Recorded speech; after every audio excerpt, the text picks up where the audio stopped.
Hace apenas unos días, Japón nuevamente enfrentó lo que más teme: un golpe subterráneo de más de 7 grados capaz de desplazar la corteza terrestre 9 centímetros. Olas de pánico recorrieron el país más rápido de lo que el tsunami alcanzó la costa. Y no se trata solo de las destrucciones, se trata de lo que siguió después. Las autoridades del país hicieron una declaración inusual. Por primera vez en muchos años sonó la palabra megaterremoto. Y esto no es una trama de película. Millones de personas recibieron notificaciones en sus teléfonos y los japoneses saben lo que eso significa. Pero lo más terrible no es el golpe mismo de la naturaleza. 24 nuevos temblores en menos de 48 horas. Los expertos miran los mapas y recuerdan que un cuadro similar existió en marzo de 2011. En las prefecturas de Japón, donde producen microchips para todo el mundo, las fábricas se detuvieron. En las plantas nucleares se activaron sistemas de apagado de emergencia y los sismólogos comenzaron a rastrear si la ola llegará a territorios rusos, porque esto ya no es un problema local de un solo país. ¿Por qué las autoridades japonesas por primera vez declararon advertencia de megaterremoto? ¿Qué conecta el terremoto de diciembre con la tragedia de Fukushima? ¿Por qué los expertos ven en esto un patrón alarmante? ¿Cómo un temblor subterráneo detuvo la producción de electrónica para todo el planeta? ¿Habrá consecuencias para nosotros? ¿Y qué nuevos datos aparecieron en las autoridades japonesas si los pronósticos cambiaron tan rápido? Lo que ocurrió en Japón el 8 de diciembre hizo que el mundo entero se paralizara. Un terremoto de magnitud 7,5 golpeó la prefectura norteña de Aomori con tal fuerza que los temblores se sintieron incluso en Tokio, a cientos de kilómetros del epicentro. Pero esto fue solo el comienzo. El foco estaba a una profundidad de 54 kilómetros bajo el fondo marino. Esto es aproximadamente como 15 torres Eiffel. Y a esa profundidad ocurrió una ruptura de la corteza terrestre que literalmente sacudió todo el norte de Japón. La potencia de los temblores alcanzó más de 6 grados en la escala japonesa de 7 niveles. Para los japoneses acostumbrados a terremotos, este es el nivel en el cual comienza la verdadera alarma. Los edificios se balanceaban, de los estantes caía vajilla, la gente salía corriendo a las calles. En las primeras horas llegaron reportes de 30 heridos. Afortunadamente sin víctimas mortales, pero esto todavía no significaba que el peligro había pasado. La agencia meteorológica japonesa inmediatamente declaró amenaza de tsunami a lo largo de la costa noreste de la isla de Honshu y la costa este de Hokkaido. Estas palabras para los japoneses suenan como una sentencia. Demasiado fresca está la memoria de cuando el tsunami convirtió Fukushima en símbolo de catástrofe nuclear. Precisamente por eso, en los primeros minutos después del terremoto del 8 de diciembre, todas las miradas se dirigieron a las plantas nucleares. Tokyo Electric Power, operador de esa misma planta accidentada Fukushima 1, inmediatamente comenzó verificación de todas sus instalaciones. Declaraciones análogas hicieron otras compañías bajo cuya administración están instalaciones atómicas en zona de riesgo. La tensión era palpable. La prefectura de Aomori, donde ocurrió el terremoto, está cerca de varias plantas nucleares y además allí está ubicada la planta de reprocesamiento de materiales nucleares Rokasho, una de las más grandes del mundo. Esta es una instalación estratégica donde se reprocesa combustible nuclear gastado. Allí ocurrió un pequeño derrame de agua. Los servicios técnicos rápidamente controlaron la situación. Según reportes oficiales, no se notaron otras violaciones más serias o amenazas en las plantas nucleares. Durante el terremoto de diciembre, la altura de la ola fue de 70 centímetros. No tanto como podría haber sido, aunque incluso tal ola es capaz de arrastrar a una persona y causar daño serio a edificios. La amenaza de tsunami fue levantada solo 6 horas después del temblor principal, durante las cuales millones de personas estuvieron en constante preparación para evacuación, pero el verdadero horror comenzó después. En menos de 2 días, en el norte de Japón registraron 24 nuevos temblores subterráneos. La magnitud máxima de estas réplicas alcanzó 6,5 y esto ya es un terremoto serio por sí mismo, capaz de destruir edificios. La profundidad de ubicación de los focos fluctuó de 10 a 50 kilómetros y aquí nuevamente las autoridades japonesas hicieron lo que sumió al país en shock.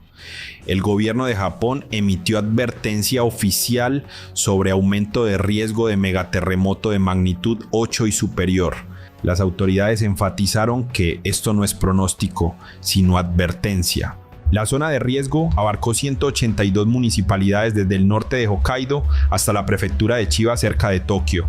Esta es un territorio enorme donde viven millones de personas. Precisamente aquí pasan la fosa de Japón y la fosa de Kuril. Depresiones profundas donde la placa tectónica del Pacífico se mete bajo la placa norteamericana. Y los japoneses recuerdan perfectamente qué ocurrió la última vez que en esta región sucedió algo similar. El 11 de marzo de 2011, la placa del Pacífico se empujó bajo la norteamericana con tal fuerza que desplazó la isla principal de Japón, Honshu, 2,4 metros hacia el este. El eje terrestre se desplazó 10 centímetros. El día se acortó 1,8 microsegundos. El planeta literalmente cambió. Y esto es lo espeluznante. La agencia meteorológica japonesa especialmente recordó un detalle de esa catástrofe. 2 días antes del terremoto de magnitud 9 en esa misma área, ocurrió un fuerte temblor de magnitud 7,3, un precursor, como lo llaman los sismólogos, o premonitorio.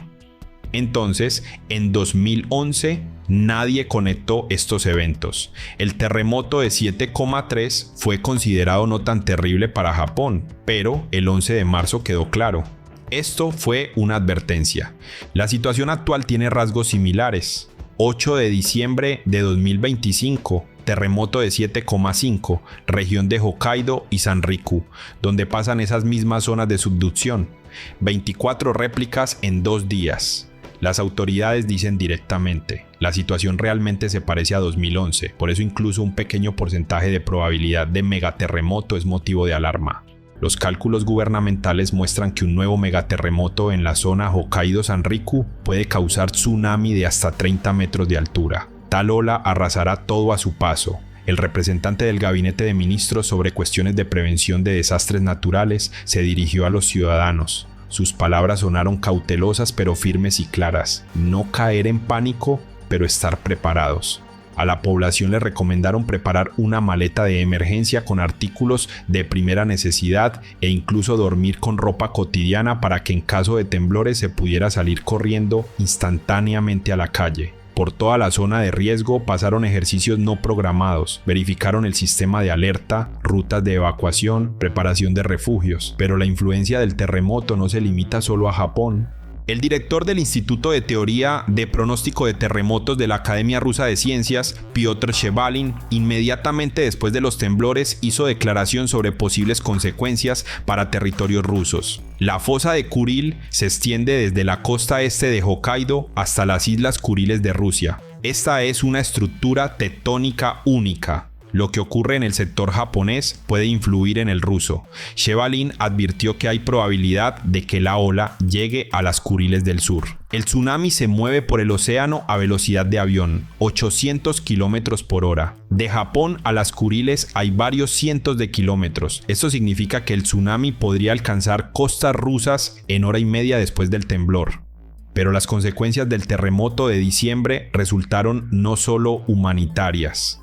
El golpe también fue para la economía mundial, y de tal manera que las olas llegaron a cada persona que usa computadora, smartphone o cualquier otra electrónica. En la prefectura de Iwate, donde la magnitud de los temblores fue de 4 grados, están ubicadas las empresas más grandes de uno de los principales productores mundiales de memoria NAND. Esta es esa misma memoria que se usa en unidades de estado sólido, memorias USB y tarjetas de memoria. Sin ella no funciona ningún dispositivo moderno. La producción tuvo que detenerse inmediatamente debido a la necesidad de realizar verificación completa del equipo. En la producción de microchips, incluso un desplazamiento microscópico puede llevar a defectos de todo un lote.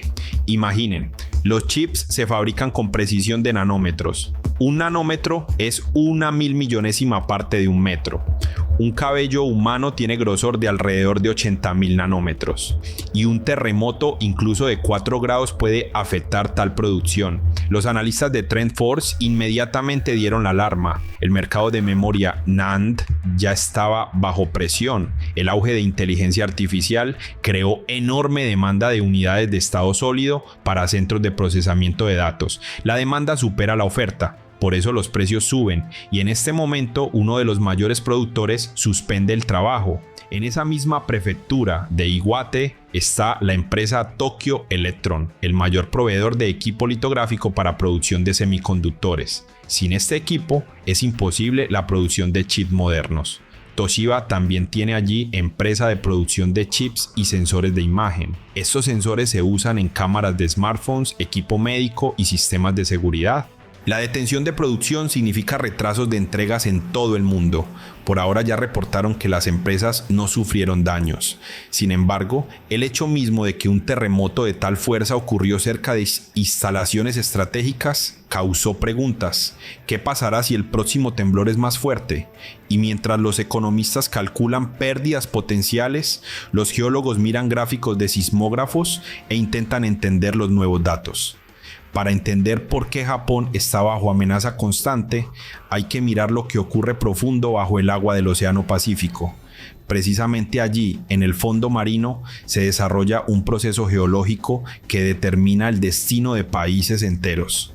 Japón está ubicado en el corazón mismo del Anillo de Fuego del Pacífico, un arco gigante de volcanes y zonas de fallas que rodea el Océano Pacífico.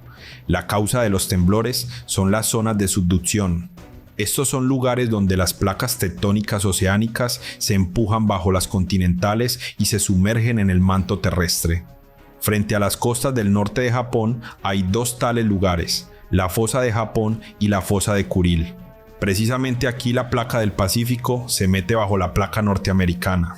La fosa de Japón, una de las más profundas del planeta, desciende a profundidad de más de 8 kilómetros bajo el nivel del mar. La fosa de Kuril se extiende por 2.200 kilómetros a lo largo de las Islas Kuriles y Kamchatka. Estas dos estructuras forman una zona gigante de riesgo, y el terremoto del 8 de diciembre ocurrió precisamente en esta zona. Temblores de magnitud 7,5 a 54 kilómetros de profundidad. Ejemplo clásico de terremoto de subducción. La placa del Pacífico se desplazó bruscamente bajo la norteamericana, liberando energía colosal. Pero lo más interesante es lo que mostraron investigaciones recientes. En mayo de 2025 ocurrió otro terremoto poderoso.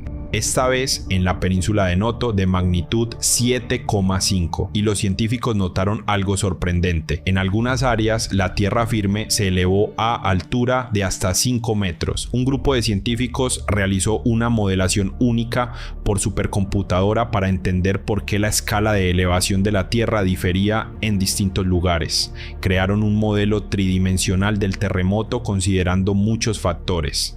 Las investigaciones mostraron que como resultado de los temblores surgieron 3 fallas principales y las direcciones de su movimiento eran opuestas. El modelo permitió recrear la estructura tridimensional del terremoto con alta precisión. Los datos obtenidos ahora se usan para crear escenarios mejorados de futuros terremotos importantes para evaluación de riesgo de catástrofes. Pero si la península de Noto es un problema local, hay una amenaza mucho más masiva.